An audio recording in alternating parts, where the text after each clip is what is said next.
So what is matter? A definition of matter is anything that occupies space and has mass. And I found this t-shirt online, and I like that. You occupy space, you have mass, you matter. Some types of matter are very easy to see. Anybody think of an example?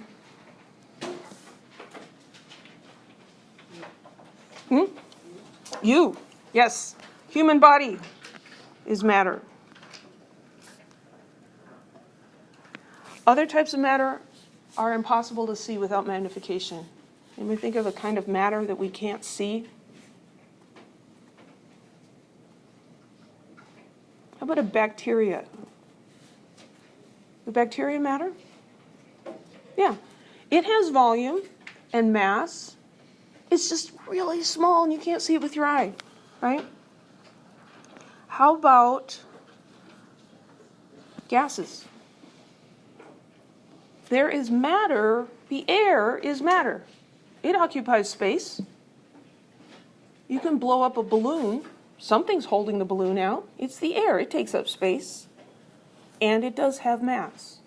It's not obvious necessarily, but it does. So bacteria or air, those are examples of matter that you can't see without magnification.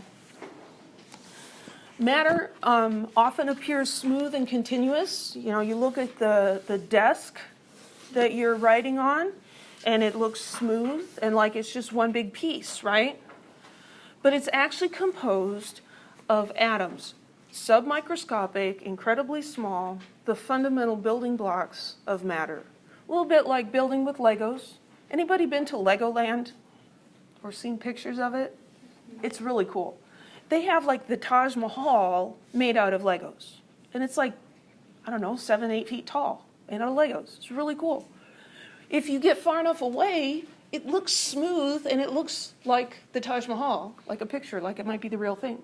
But you get up close and you see its individual regular-sized Lego bricks, and they all have the little bumps on the top and everything. Matter is that way. It's composed of small building blocks, but because they are so small, they appear to our eyes to blend together and just to be one unit.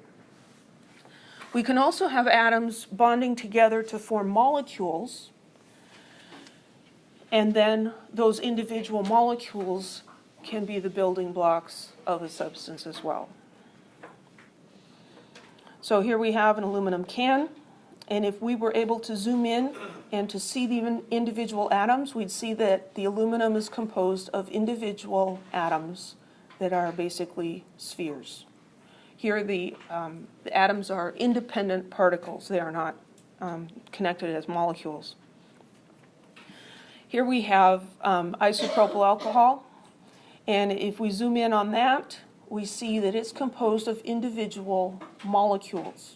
Each of these molecules has 3 carbons, an oxygen, and a specific number of hydrogens. And they're all the same.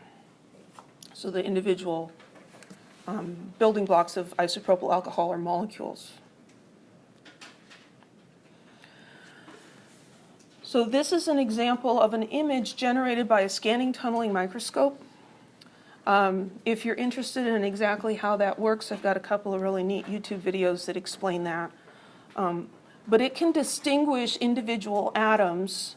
It's a fuzzy picture and it's computer generated, but it can represent individual atoms as these bumps on the surface.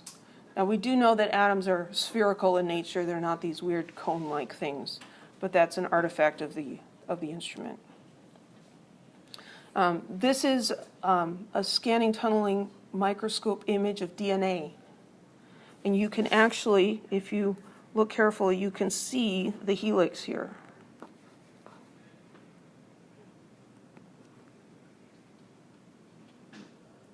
See that? That's a picture of DNA. It's very cool. So atoms really do exist.